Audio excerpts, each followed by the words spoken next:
안녕하십니까. 당독소 연구소 블루닥터 박명규입니다.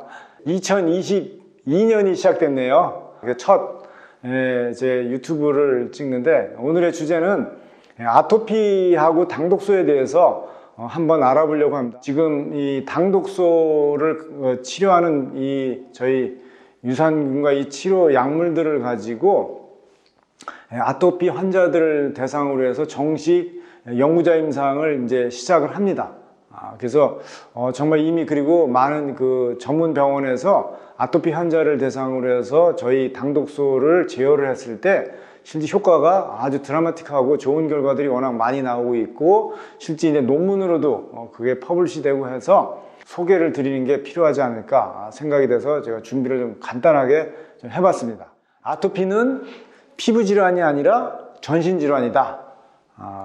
단지 그것이 피부로 나타나기 때문에 우리는 피부 질환이라고 생각하지만 근본적으로 이 아토피는 전신 자가 면역 질환으로 인식되고 있습니다. 그래서 이 염증성 질환이라고 할 수도 있고, 근데 원인이 정말 피부가 원인이 돼서 그런 것이 아니라 우리 몸의 면역 시스템에 문제가 되는데, 어떤 것이 그 면역 시스템을 교란시키고 문제를 일으켰는지 그 원인은 아직도 잘 모르죠. 근데 저희가 여러 원인이 있지만 그 중에 핵심적인 원인 중에 하나가 뭐냐? 당독소다. 당독소와 아토피가 어떤 연관성이 있는지, 그리고 그거를 어떻게 해결하면 가능한 건지에 대해서 좀 알아보려고 합니다. 과거에는 이 콜레라라든가 폐결핵이든가 뭐 이런 주로 감염성 질환들이 유행했었죠. 뭐 1920년, 30년 그 뭐 옛날 같은 경우에는 주로 그런 질환들, 감염성 질환들이 유행을 했는데, 이게 70년대, 80년대로 넘어오기 시작하면서부터 질병의 패턴이 완전히 바뀝니다. 감염성 질환은 점점 떨어지죠. 거의 뭐 지금 뭐 콜레라라든가 이지라든가 장티푸스 이런 것들이 크게 뭐 사회적으로 엄청나게 이슈화되거나 그렇지 않죠. 그 옛날에 유행병이었고 돌림병이었고, 그렇지만 지금은 거의 그런 것들이 없습니다. 지금 이제 바이러스를 제외하고는 웬만한 감염성 질환은 거의 다 케어가 가능하다. 근데 대신에 자가면역 질환이라든가 당뇨라든가 이런 뭐 류마티스라든가 알러지라든가 그 다음에 당뇨라든가 이런 과거에는 없던 새로운 형태의 질환들이 많이 나타났습니다. 근데 그 많이 나타나는 이유가 뭐냐? 우리는 가공식품이다, 식품 첨가물이다 뭐 얘기를 많이 하지만 결국은 그것이 어디로 수렴되느냐? 당독소로 수렴된다, 이렇게 보고 있는 거죠. 그래서 우리가 먹는 음식 속에 들어있는 어떤 거를 먹었느냐, 그 속에 뭐가 들어있느냐에 따라서 완전히 질환의 패턴이 달라지더라. 우리가 섭취하는 음식 속에 들어있는 당독소가 알러지, 아토피를 포함한 현대 질환에 상당히 중요한 역할을 한다, 이렇게 되죠. 이게 맛있죠? 토스트에다 잼 바르고 쿠키에다가 요거트에다가 햄버거에다가 뭐 이런 음식들의 공통적인 특징이 뭐냐? 과당이 많다는 겁니다. 과당과 설탕. 지난 시간에 제가 아마 포도당, 과당, 설탕 중에 뭐가 가장 유용합니까? 상식적이고 조금 이제 한번 생각을 해보자라는 의미에서 제가 화두를 던졌었지만, 가장 나쁜 거는 과당입니다. 근데 과당이 나쁜데 거기에 포도당이 같이 있으면 더 나쁘다. 그래서 설탕이 가장 나쁘다 라고 제가 얘기했지만, 실상은 그 얘기는 뭘 때문에 한 거냐? 과당 때문에 얘기한 거예요. 과당이 있으면 나쁜데 포도당하고 같이 있으면 엄청나게 더 시너지 나게 더 나빠진다, 그 얘기를 하려는 거였죠. 그래서 과당이 많이 들어있는 그 음식이 베스트 넘버원이 뭐냐? 과일 주스예요. 과일 주스. 그 다음에 두 번째가 콜라 같은 드링크, 소프트 드링크들 있죠. 사이다, 콜라 같은 것들. 그 다음에 말린 과일. 말린 과일 같은 경우가 왜냐? 과일이 그렇지 않아도 단데 그걸 말렸기 때문에 엄청나게 달죠. 특히 꽃감 같은 거. 실제적으로 저희가 약사님이 한번 실험을 했는데요. 꽃감을 얼마 먹지 않고 먹고 난 다음에 30분에 혈당을 쟀더니 혈당이 200 가까이 올라갔어요. 꽃감 하나 먹었는데. 엄청나게 올라갔죠. 그 이유는 뭐냐? 당이 그만큼 많기 때문에 그런 겁니다. 그 다음에 배 같은 거, 그 다음에 꿀에도 과당이 많죠. 그 다음에 요거트 같은 거, 이게 단맛이 강화된 이런 요거트 같은 거, 뭐 애플파이 같은 거, 버거킹 같은 거, 뭐 소스도 보면 과당이나 꿀 같은 걸 많이 쓰죠, 요새. 단맛을 내기 위해서. 그러니까 특히 발사믹 식초 같은 경우에는 과당을 완전히 때려넣었다, 이렇게 보시면 돼요. 발사믹 식초는 정말 안 좋은 그 드레싱이다. 샐러드의 드레싱이다. 발사믹 식초는 절대 쓰시면 안 됩니다, 진짜. 그렇게 보시면 되고요. 샐러드의 드레싱 같은 거, 이런 것들이 다 그런 건데, 실제 그래서 과당을 섭취를 하면 위하고 소장해서 과당이 당독소를 엄청나게 올려주는 역할을 하더라. 그래서 실제 그 실험을 해봤더니 과당을 섭취하면 위, 소장 소화되는 동안에 당독소가 많이 만들어진다. 몇 배까지 많이 만들어지냐. 애플 주스를 먹어서, 사과 주스를 먹었을 때 이 하나를 이미 다 높아지는 거는 뭐 이미 다 아는데, 특히 MGH1이라고 하는 특정한 당독소는 갖다가 거의 23에서 296으로 변했어요. 몇죠? 13배에서 4배 정도로 늘어났죠. 13배에서 14배 정도가 소화되는 과정에서 당독소가 더 많이 만들어지더라. 과당 자체가 포도당보다 10배가 많이 만들어진다는데, 그런 것들이 이런 과정 속에서 당독소가 많이 만들어지는 거다. 그래서 실질적으로 2020년도에 중앙대 피부과에서 임상을 했어요. 아토피 환자의 피부 조직을 띄어내고 정상인 사람의 피부 조직을 띄어내서 그 피부 속에 당독소가 얼마나 많이 들어있는지, 그래서 아토피 환자한테는 당독소가 훨씬 더 많은지 적은지 그걸 알아보려고 임상을 했어요. 임상을 해봤더니 당독소가 피부 조직에, 아토피 환자의 피부 조직에 축적돼 가지고 염증을 일으키는 원료로 쓰이고 염증에다가 기름 붓는 역할을 하더라. 염증을 악화시키더라. 이 얘기는 뭐냐면, 아토피 환자가, 우리 집에 만약에 아토피를 앓는 아이가 있다. 근데 저녁이 되면 막 긁고 더 심해요. 잠도 못 자고 막 괴로워하죠. 그러면 그냥 왜 괴로워하느냐, 막 이것도 중요하지만 꼭 확인하셔야 되는 게 뭐냐면, 점심에, 낮에 이 아이가 무엇을 먹었는지, 아토피 환자가 어떤 식사를 했고, 어떤 음식을 먹었고, 어떤 군것질을 했고, 어떤 음료를 먹었는지, 이거를 반드시 확인해 보셔야 돼요.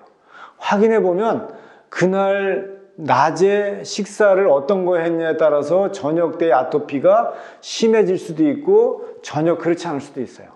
이거 하나만 잘 관찰을 해도 아토피를 개선하는 데 있어서 훨씬 더 빨리 할 수 있다. 그 얘기 뭐냐면, 부모가 어떻게 아이들을 케어하고 먹는 거를 컨트롤하느냐에 따라서 아이의 증상과 이런 것들을 드라마틱하게 바꿔줄 수 있다.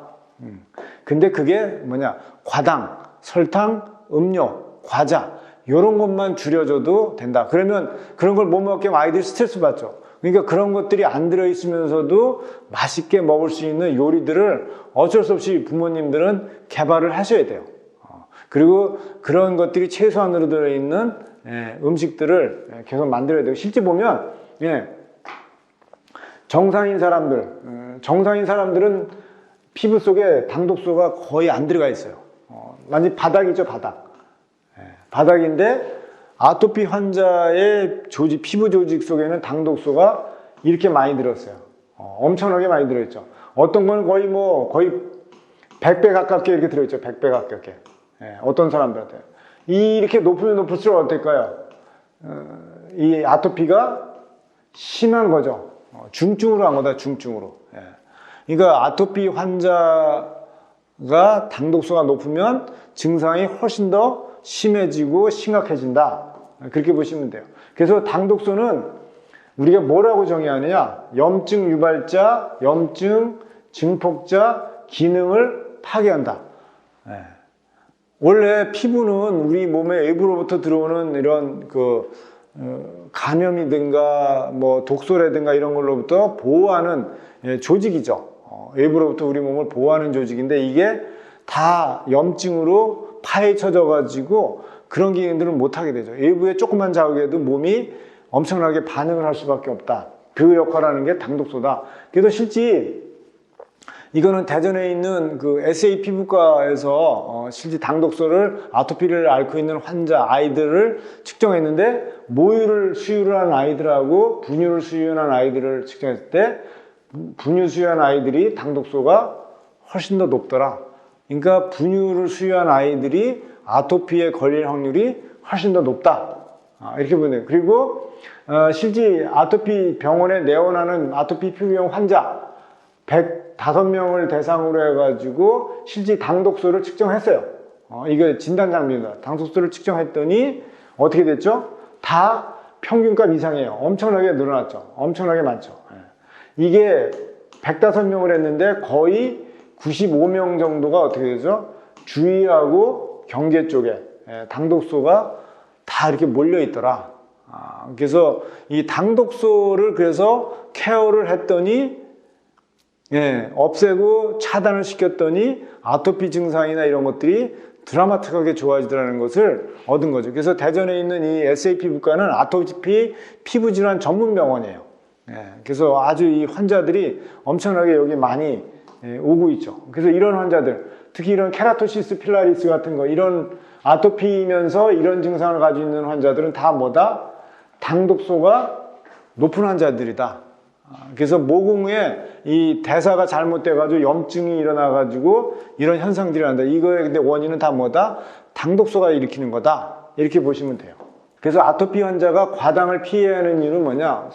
아토피는 고과당이나 설탕들을 많이 있는 음식을 먹게 되면 당독소가 많이 만들어지고 그러면 인슐린 저항성이 생기고 그것이 모공 주변의 피부 장벽을 손상을 시키게 돼서 아토피 환자의 모공에 각화증이 발생해서 아토피나 이런 그 염증이나 이런 것들을 더욱더 악화시키는 게 핵심적으로 드러난다. 그래서 저희가 당독소를 분해하는 유산균을 개발을 했죠. 저희가 한국식품연구원하고서 같이 개발했어요. 그랬더니 실질적으로 일반 유산균들은 당독소를 분해를 못해요. 당독소 분해를 못합니다. 일반 시중에서 파는 이게 유산균 제품이에요. 일반 유산균 제품들은 당독소 분해를 못해요. 근데 저희는 당독소를 드라마틱하게 다 분해를 하죠. 드라마틱하게 다 분해합니다. 이렇게 못하는데 저희는 당독소를 특이적으로 이렇게 분해를 잘하는 걸 저희가 찾았죠. 그래서 건강한 사람한테 26일 동안 당독소를 먹였어요. 유산균을 먹였어요. 그때 당독소가 많이 들어있는 치즈를 먹이고 또 유산균 먹이고 또 맨 나중에 또 치즈를 먹이고 그 상태에서 당독소가 얼마나 해독되는지를 봤죠. 그때 유산균을 먹이기 전에 보니까 당독소가 이렇게 높았어요. 혈중의 당독소가 이렇게 높았는데 26일 동안 당독소를 유산균을 먹이고 난 다음에 측정을 해봤더니 이만큼 떨어진 거죠. 거의 베이스라인이죠, 베이스라인. 당독소가 거의 다 완벽하게 해결이 되고 제어가 되더라.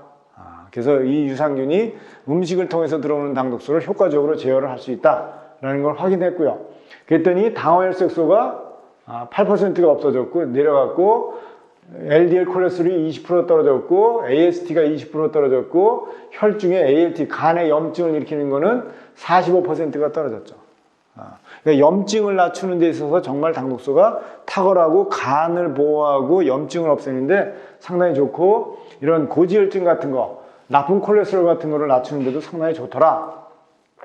그래서 이게 그러면 실제 이게 효과가 어디서 진짜 장에서 이게 이루어진 게 맞는가? 그래서 환자의 분변을 채취해 가지고 저희가 먹인 유산균이 KF140이 실제 장에서 잘 증식하고 머무는지를 보기 위해서 분변 검사를 했더니 KF140이 분변에서 상당히 이렇게 잘 디텍션이 됐죠.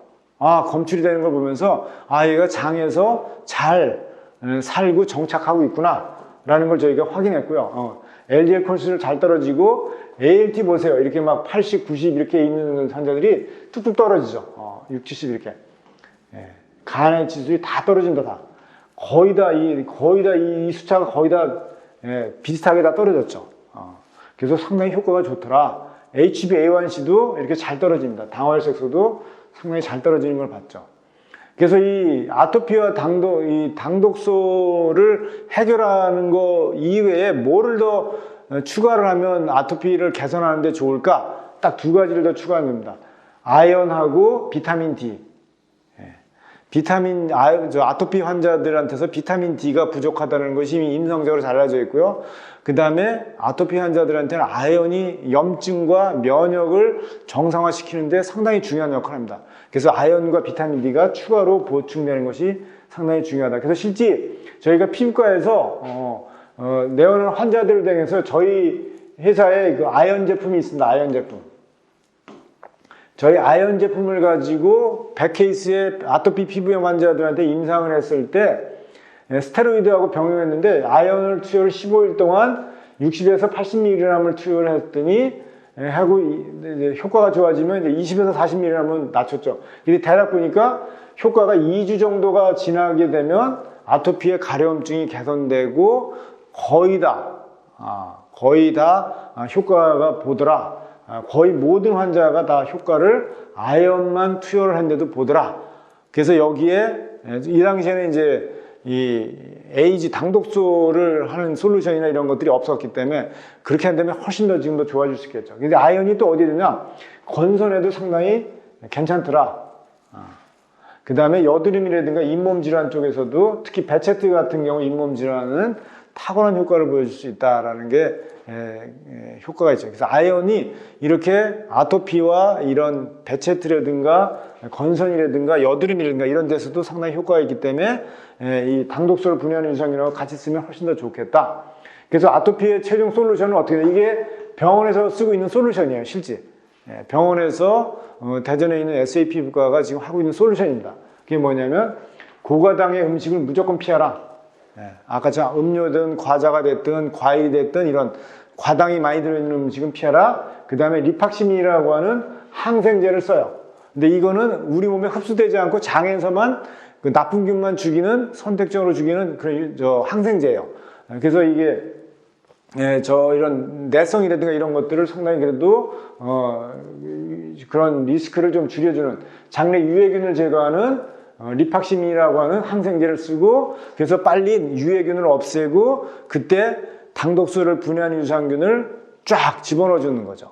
그래서 당독소를 분해하는 유산균을 섭취를 하고 아연과 비타민 D를 섭취하고 체내 이거는 음식을 통해서 여기까지 이제 음식을 통해서 들어가는 거였는데, 그거는 당독소 유산균이 음식을 통해서 들어가는 당독소는 제거를 했는데, 문제는 뭐냐, 우리 몸 안에서 만들어지는 당독소.